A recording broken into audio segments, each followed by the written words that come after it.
I would like to begin to discuss a theory of Atlantis. Now, this is not my theory. I'm going to start by just summarizing what we do know through history and myth. What we know from Atlantis, we get from Plato. And Plato got it from Solon. Solon, his uncle, one of his great uncles, who in turn got it from the Egyptian priests. Now, the story is that Solon visited Egypt, documented what the Egyptian priests told him, and brought that back to Greece. The priests told him that their culture, the Greek culture, was like a baby. They were like children, very new. And the Egyptian culture was a little bit more ancient, but still, the priests said that they inherited their culture from an even more ancient culture from their ancestors, which culture was destroyed in a flood 9,000 years ago. Okay, so Solon is in Egypt around 600 BC, 600 BC, and he's told by the Egyptian priests that 9,000 years before that, there was a huge flood that destroyed their great civilization. Now that was about, from our perspective, about 11,500 years ago. Now, modern science suggests that there was some sort of great global catastrophe or climate shift around 11,600 years ago, and this is called the Younger Dryas period, and it concludes what's known geologically as the Pleistocene, or the Ice Age. Now, what happened at the end of the Pleistocene was this Younger Dryas period where there was a pretty drastic increase in the melting of the ice and the ocean sea level rise. There's some speculation on what caused this. It could be natural geological cycles. There's some theories about some kind of a comet. The cause is not necessarily critical to our narrative, but it is important to note that modern science and the Egyptian priests both indicate that around 11,000 BC, there was some kind of massive devastation on the earth. Okay. Now, the Egyptians suggest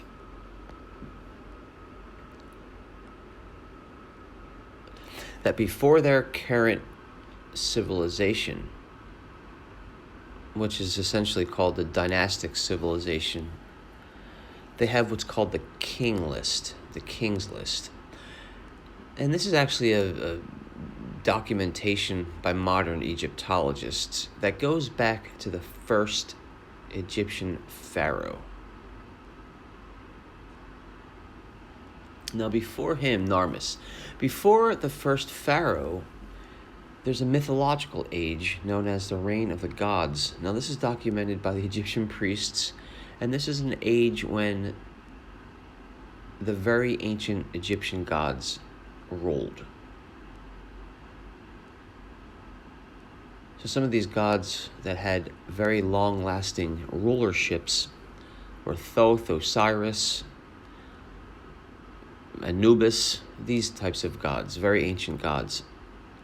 So they had very long-lasting dynasties, some of them thousands of years, according to the Egyptian priests. So this era that preceded the historical Egyptian civilization, even as far as the priesthood of Amen-Ra, that was describing their history to Solon, and in their own writings on the walls of their pyramid temples. But these very ancient kings and these god kings ruled at a time that would have been before this flood described by the priests. So that was called the reign of the gods by the Egyptians. Now, what I think happened, according to my research into mythology and alternative history, is that at some point during this very ancient time,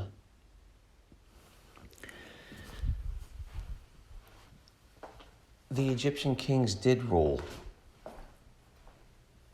this Atlantean kingdom. And there was a type of golden age.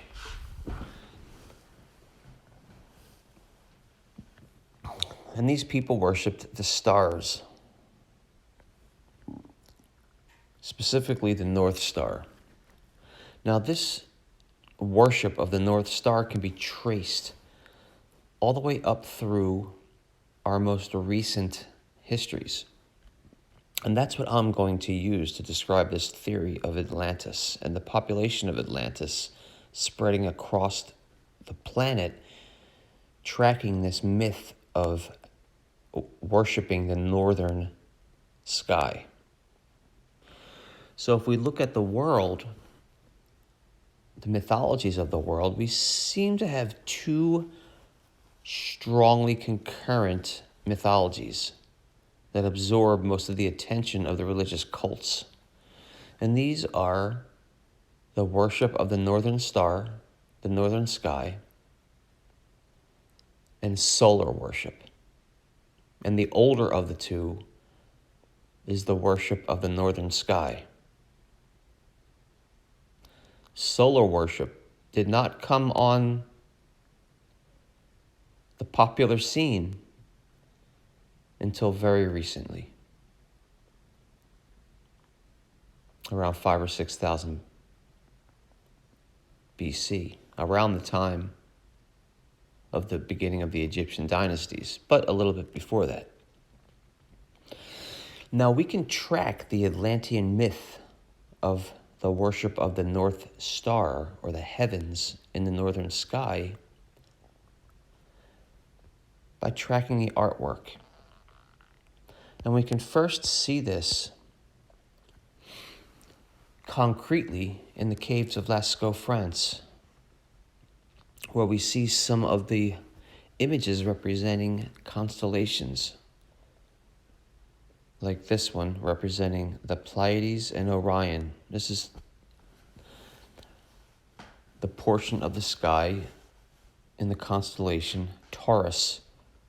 Now, in the house of Taurus, in the constellation Taurus, this is what we see. We see Orion's belt. We see Taurus. And then behind Taurus, behind the head of the bull, we have the Pleiades, which we have here.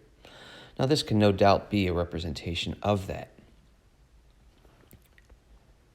just to show how important the stars were. Now, this Pleiadian myth and bull worship is another strongly concurrent theme. But this also relates to the worship of the northern sky. So we're going to start there, and here's another one here. So we have, now this one represents the constellation Taurus, as I mentioned. And this is really where we get bull worship. And this has a lot to do with the Pleiadians. So bull worship and Pleiadian religion, or the Pleiadian culture, is intensely linked. And this has to do with an origin myth, an origin of the Atlantean culture, potentially from the Pleiades. But before that, we have this older myth of the North Star. Now, this is one of the first representations we see of that representing the North Star. So this represents the northern sky. And here we have again a representation of the bull. And now this represents Deneb in the constellation Cygnus. Now this is the Dead Man's Gallery from Lascaux, France. It's another famous mural. Now what's interesting about this mural is that it's actually not in the public view of the main cave shaft. It goes down a very narrow shaft into this back corridor, or this back kind of room that probably serves some sort of religious significance or initiatory purpose or function, because this was not in the front gallery of the cave where people would have been potentially hanging out. This was in the back, and it took a little bit of work to get there. So this constellation here, or this image here, is the constellation Cygnus. Now we have this, what looks like a bird's head, man with a bird's head with an erect phallus.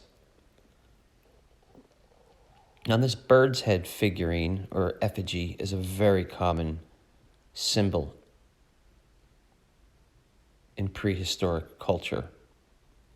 Now this represents Cygnus, the constellation of the swan, which is also deeply tied to this myth of the northern sky, because Cygnus contains the star Deneb, which about 15,000 years ago, around the time of Lascaux, just before the Younger Dryas period, or around the time of it, Deneb would have been in the northern sky, circling in the rotation of our northern pole stars. So what this is thought to represent is Cygnus, the man with the bird's head, the constellation Cygnus. The bull, in this case, doesn't represent Taurus, it represents Lyra, which would have been the North Star. So the bull's eye is thought to be the star Lyra in the constellation Lyra.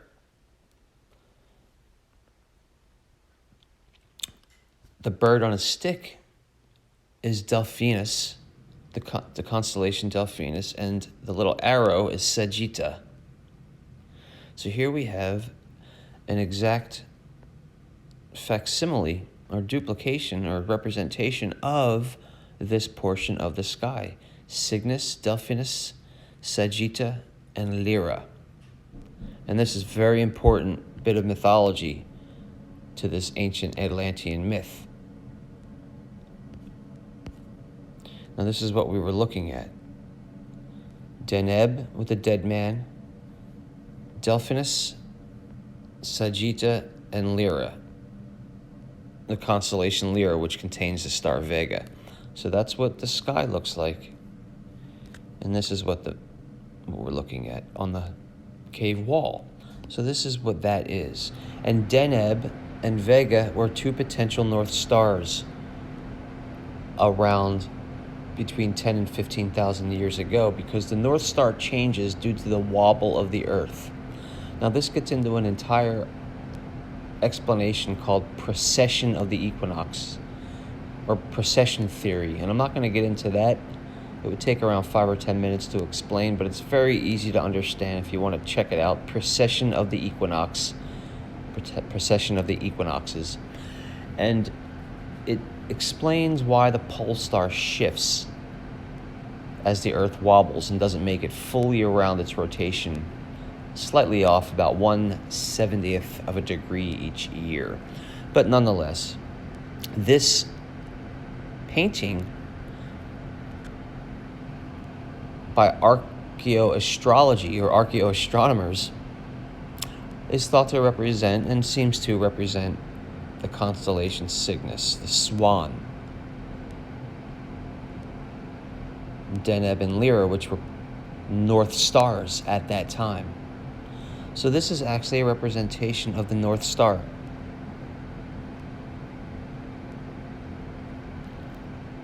One of the oldest, and the reason the North Star was so important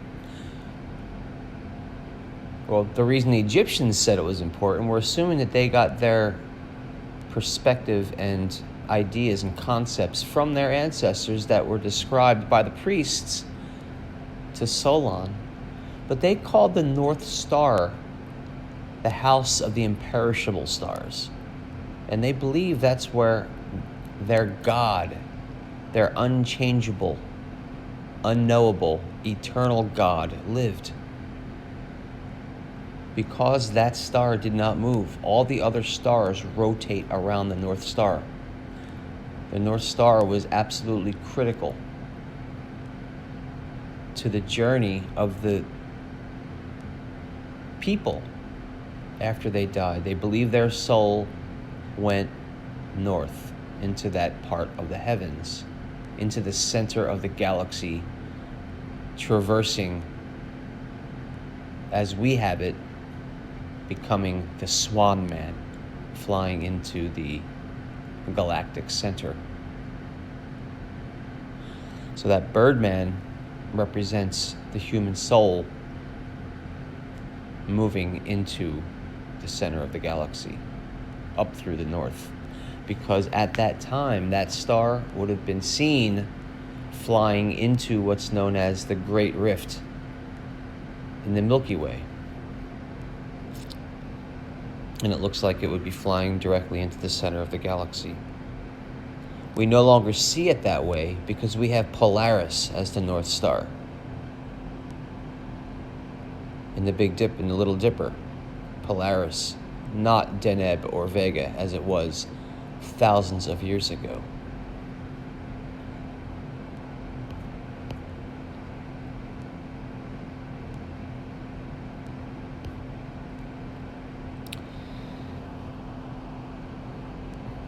So this is Vega as the North Star. Now these stars change. And it will be again around 13,000 years in the future. Now here's an image of what our pole stars were over the course of our Platonic year. Now this Platonic year realigns about every 26,000 years. And this is another about 5 or 10 minute explanation. But if you check out Precession of the Equinoxes, or maybe I'll make another video of that, but you'll learn about that also. It's all wrapped up into the same concept. So these stars, you can see us, Polaris, and then across, diametrically opposed, we have Vega and Deneb and our Skyman and Cygnus, the Swan. And then if we wrap around the time of the Egyptians, they had Thuban. That was the pole star previous to our Polaris orientation. Now, the reason I'm bringing this up is because I believe that this idea of worshiping the pole star as, again, the most ancient cosmological universal myth of human culture, expressed universally. As we move around, there are times where we do not have a clear northern star, a clear visible depiction of one from Earth. Now, during that period, after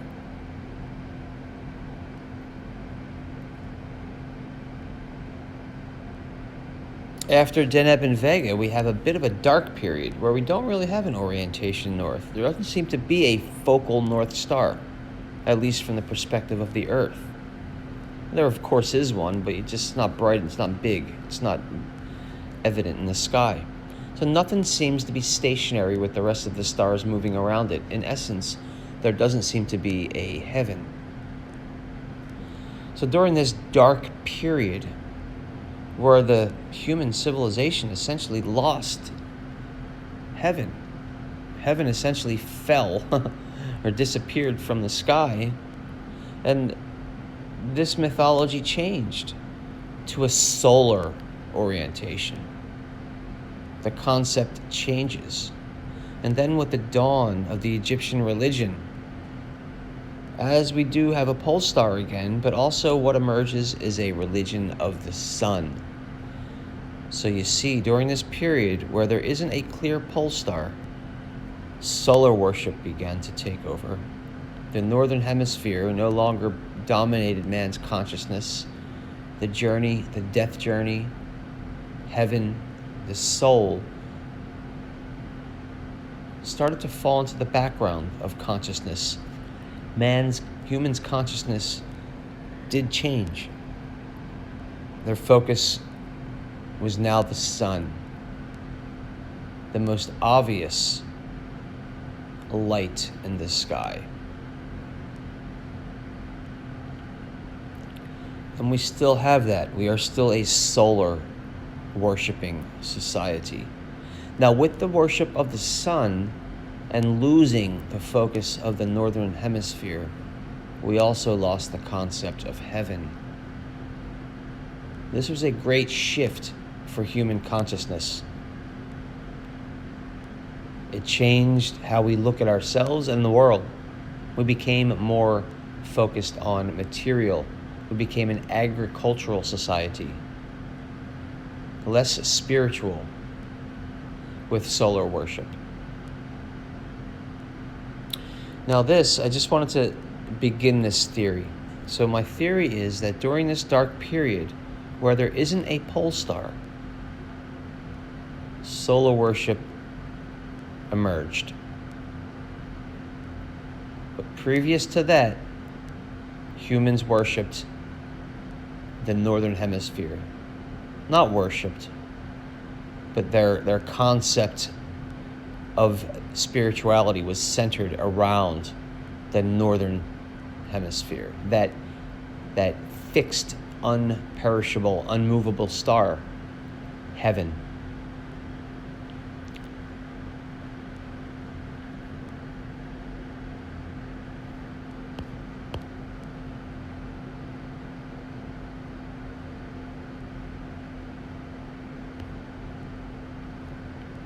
Now,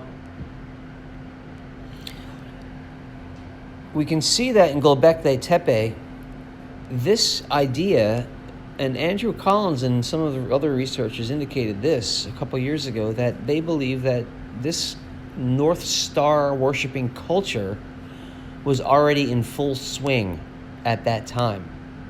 And this pillar here, one of the first ones they unearthed, they do believe is the depiction of the North Star, with the disc representing the North Star, the vulture representing Deneb, and the scorpion representing Scorpius.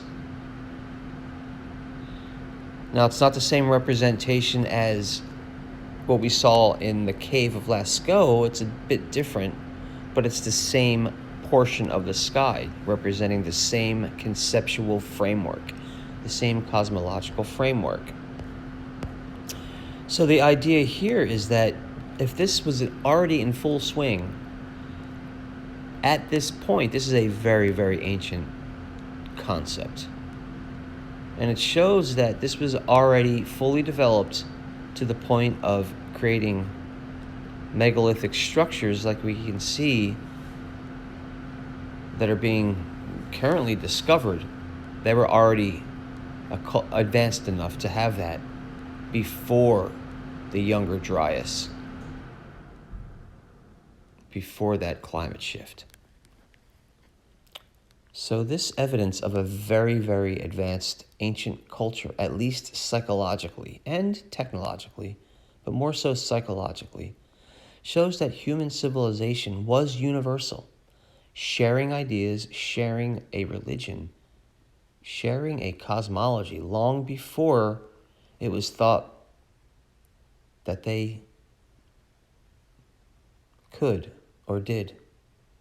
And it all seems to be centered around the same thing: the northern sky.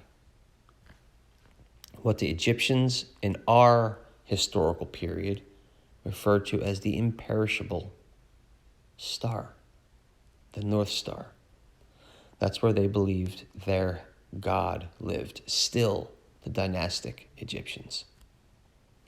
This is not obvious. You have to really kind of look into the esoteric interpretation of this. It's not blatant.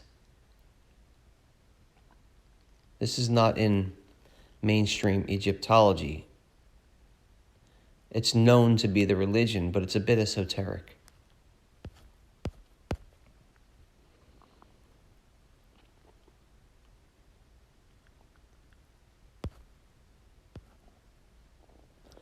I think I'm going to wrap it up here. Okay, so remember, the main point that I'm trying to make here is that during this period, there is no star close to the pole, the North Pole.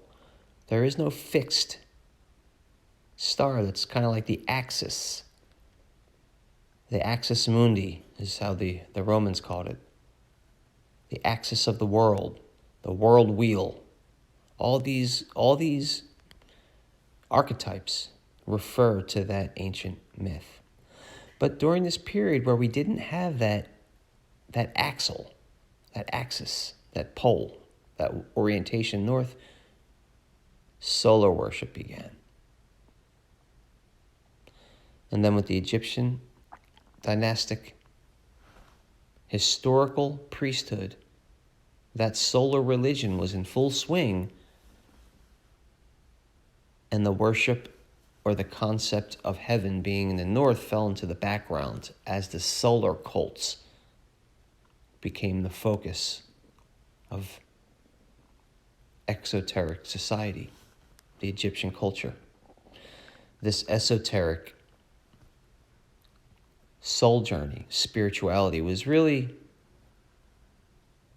a philosophical or an academic or an intellectual undertaking by the priesthood and the religious class.